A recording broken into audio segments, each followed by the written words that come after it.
What's up, guys? This is Coach Grant with First Down Training, and today we're going to be breaking down the top 5 moves that wide receivers can use at the top of the route and when to use each one versus each situation from a defense. So I hope this video helps you guys out. Hope it can teach you a few new things. But also, fellas, if you're a wide receiver and you would like to train with us this offseason, we are traveling out to 15 more states for 2-day-long QB and wide receiver training camp. So next up, we're coming out to San Francisco, Orlando, New Orleans, Charlotte, Dallas, the DMV, St. Louis, Honolulu, Boston, Cleveland, Austin, Texas, Seattle, Newark, Denver, and Los Angeles. So if you guys are local to one of those cities, we would love to have you out for a 2-day training camp, 8 hours of work. So hope you could check that out. Very first link below, fellas. We'd love to have you there. Let's get started. So coming in at number 5, the first move I want to talk about here. Number 5, best move you could use at the top of the route is a rocker step. So what is a rocker step? So this is an example from Odell. So Odell is one of the best ever at using that rocker step. I'm going to play this again one more time. He's coming out. A rocker step is instead of just doing one single cut at the top of the break, you hit like almost a 1-2.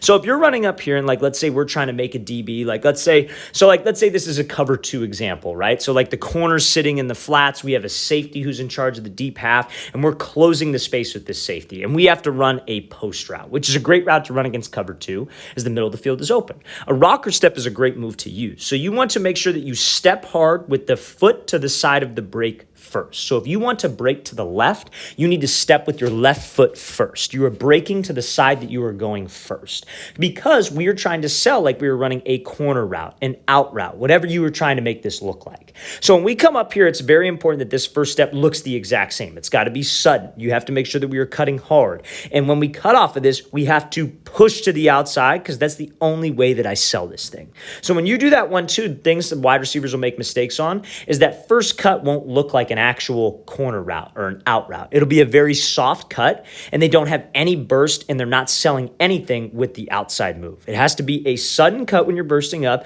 hard stick, push off of it to sell to the inside, and that upper half has to be loose. If you want to get this DB to bite and you want to get him to overcommit, you have to be sudden with your feet on this, obviously, but you got to sell with your upper half. When a DB's in man coverage, when it's like a zone coverage situation where it almost turns into man, he is watching your body language. So you got to make sure that your upper body is loose. You do that inside fake, and then when you go to the outside, your hips and shoulders are nice and loose to hit that 1-2 to get him to jump, and then we can accelerate and get plenty of separation. So that's a textbook move there from Odell Beckham Jr. So coming in at number 5, we got that rocker step. Let's play this thing again, full speed one more time. Great job, Odell, closing space, hitting that 1-2, and getting that DB to jump on that move.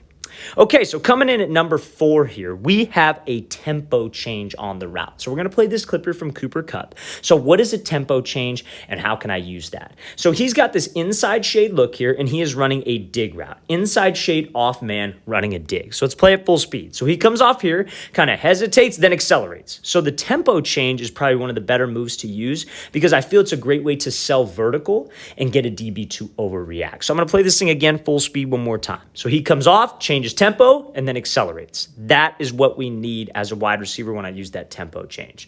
So if you have a route, and let's say it's inside shade off man, and you have to run a dig route, so many wide receivers, what they'll do is they'll come off the ball and they try to just stem this DB and try to attack his toes. But if you just stem and try to attack his toes, all he's going to do is just keep his leverage. He's inside shade for a reason, and that's to protect the inside. So what you want to do to try to get separation on this route is you have to sell the vertical, you have to sell fade, and attack his outside shoulder. So if I just come off the ball and run as hard as I can at his outside shoulder, yeah, that might work. I'm going to get him to flip his hips, and I could slip back underneath.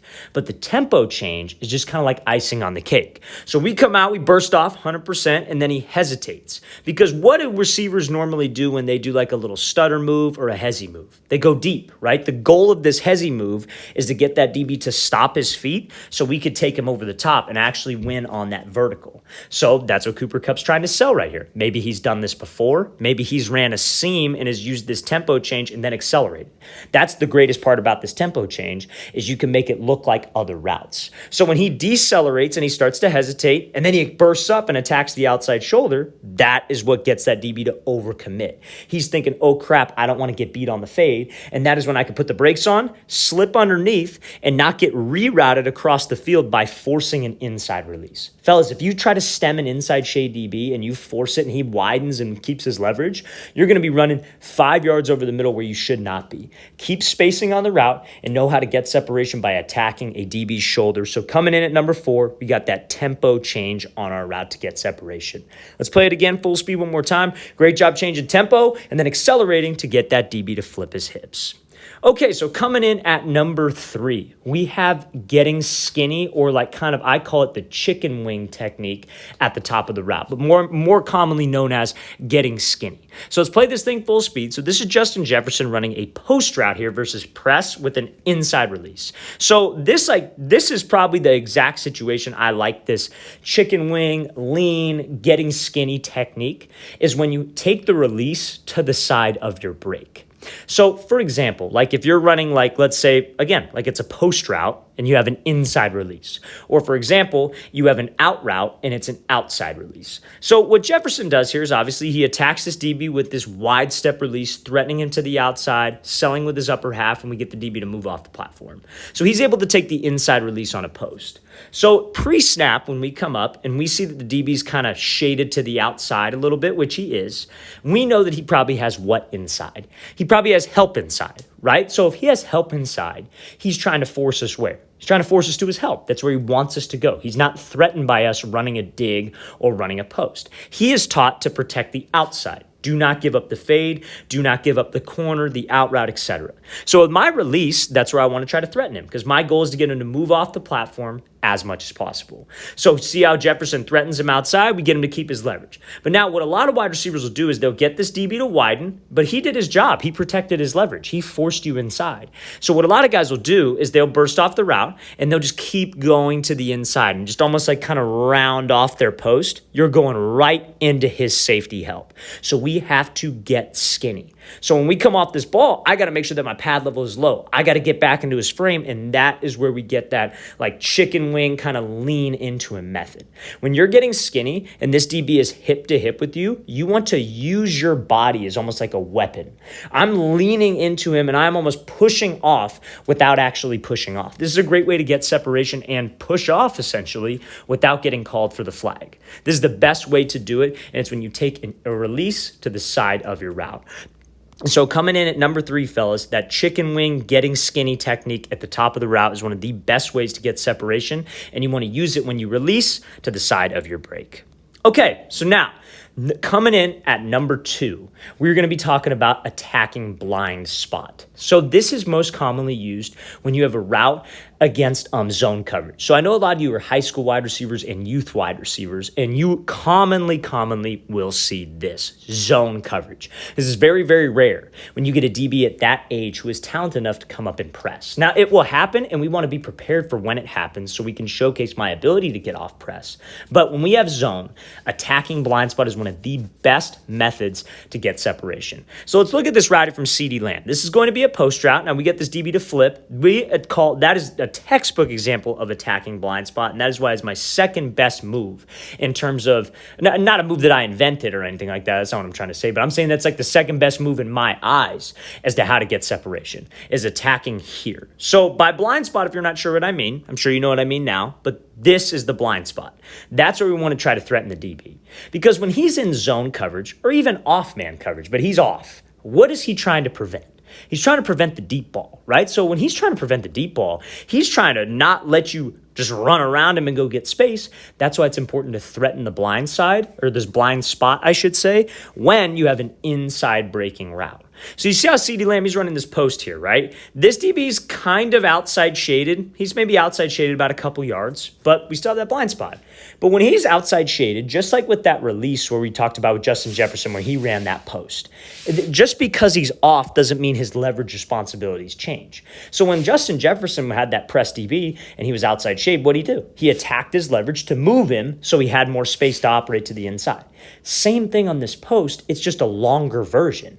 So he comes up and you see how he starts to angle his route to the blind spot. that's essentially attacking his leverage because we know his sole responsibility, do not get CeeDee Lamb to the out, do not let him get to the outside. Force him inside to the help. But because he attacked his blind spot, what did that make the DB do? That made him widen. That made him keep his leverage. And guess what? That is more separation. And there is a bigger window for the QB to throw this ball before the safety gets there. And you see it in this clip, how the safety was right here. If we just kept running and let's say the DB was lined up here and we were here and we just ran the post, we would be going right into the safety with the DB on my hip. That is a very, very small window for the QB. But because we have the DB here, we're here, and we attack his blind spot to widen him, that's a much bigger window for the quarterback to hit than just running straight into the safety. That is why attacking the blind spot is probably my second best or second favorite move to use when you're trying to get separation. So let's play this again, full speed, coming in at number 2, attacking the blind spot of a DB when he is in zone.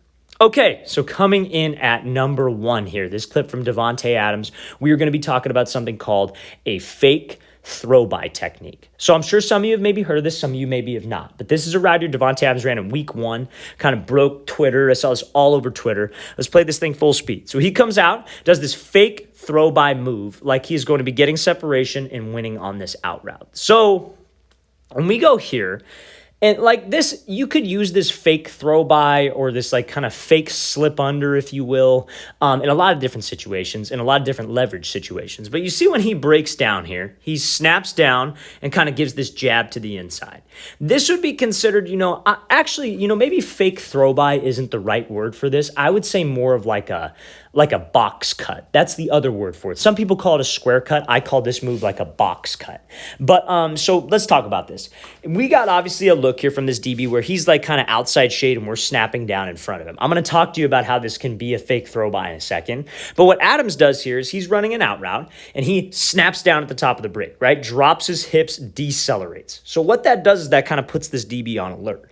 So the reason why they call it a box cut is because typically, you don't have to take 4 steps, but like that's how it's like kind of drawn up on paper. Like let's talk about like you're here, let's draw a box. You would snap down with your left foot, right foot, then you would cut off the left and then cut off the right. So you would go left, right, left, right. And this cut right here, the second right step, would sell the inside like you're running an actual dig route, post route, whatever it is. So you see how Adams, when he's about to snap down right here, he goes left, right, and then kind of jabs to the inside. He doesn't take like the perfect 4 steps. He almost like double steps with the right foot. But again, like I said, it doesn't have to be black and white. That's just what the concept of this is. We snap down to put the DB on alert, and then we threaten to the inside, getting him to jump, and I could win on this out route. So in the very beginning, I obviously called this a fake throw by. So you would want to use this like box cut when maybe you have to run like a dig route and he's head up. Maybe you have to run an out route when he's head up. I only like it on those 2. And I really honestly probably only like it on a dig if I'm being real, because the out route can sometimes be a timing throw. Most of the time it's a timing throw and we don't have that much time to waste at the break point.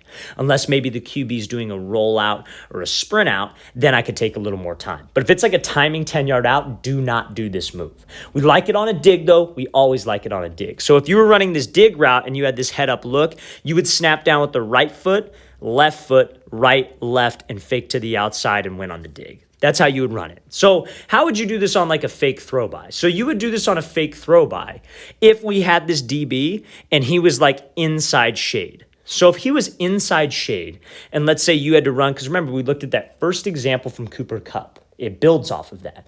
We got inside shade. Let's say we're pushing up vertical and we start to snap down. DB's here. And we snap down with my right foot first, left, and I throw a jab underneath the DB like I'm slipping under him. He might turn, and then I could slip right back to the out.